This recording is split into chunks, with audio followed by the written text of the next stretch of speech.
어제 우리 윤석열 대통령께서 국회 시정연설 하시면서 북한의 코로나가 지금 창궐 하고 있는데 이 부분에 대해서 백신을 포함해서 지원하겠다는 말씀을 주셔가지고 당 차원에서 그에 부응하는 브리핑을 하겠습니다. 윤석열 정부는 북한의 코로나19 대유행에 대한 방역 지원을 아끼지 않을 것이다. 북한의 코로나19 확산세가 매우 심각합니다. 조선중앙통신은 북한 전역에서 150만에 가까운 유혈자가 발생했고 어제 하루에도 약 27만 명의 신규 환자가 발생했다고 발표했습니다. 북한이 최초 유혈자 집계를 공개한 지난 12일 수치보다 14배 이상 높은 수치입니다. 북한은 자가 검사 키트와 PCR 검사 물자가 없어 코로나 확진자가 아닌 유혈자 용어를 쓰고 있기에 북한의 코로나19 확산세가 심상치 않음이 재확인된 것입니다.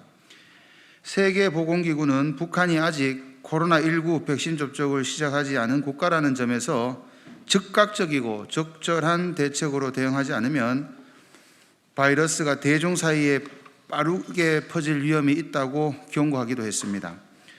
북한 김정은 국무위원장조차 건국 이래 대동난이라고 할 정도로 북한의 코로나19 상황은 어려운 것으로 보입니다. 현재 북한은 코로나19 치료에 꿀, 버드나무 잎을 우려 먹으라는 등 민간요법까지 등장하고 김정은 위원장이 자신의 상비약품까지 내놓고 있는 것을 보면 북한의 열악한 의료 인프라와 의약품 부족 현실이 단적으로 드러나고 있습니다. 이처럼 코로나19로 고통받고 있는 북한 주민을 위해 윤석열 정부는 물심양면으로 적극적으로 방역 지원을 할 의사가 있습니다. 어제 윤석열 대통령은 국회 시정연설에서 인도적 지원에 대해서는 남북관계에 정치, 군사적 고려 없이 언제든 열어놓겠다는 뜻을 밝히고 코로나19 위협에 노출된 북한 주민에게 필요한 지원을 아끼지 않아야 한다고 강조했습니다.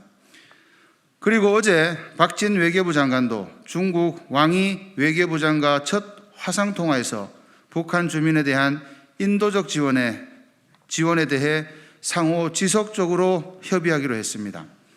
이제 정부는 북한의 빠른 코로나19 극복을 위해 백신을 비롯하여 의약품, 마스크, 진단도구 등을 지원하고 방역 경험 등 기술 협력도 진행할 용의가 있다고 밝혔습니다.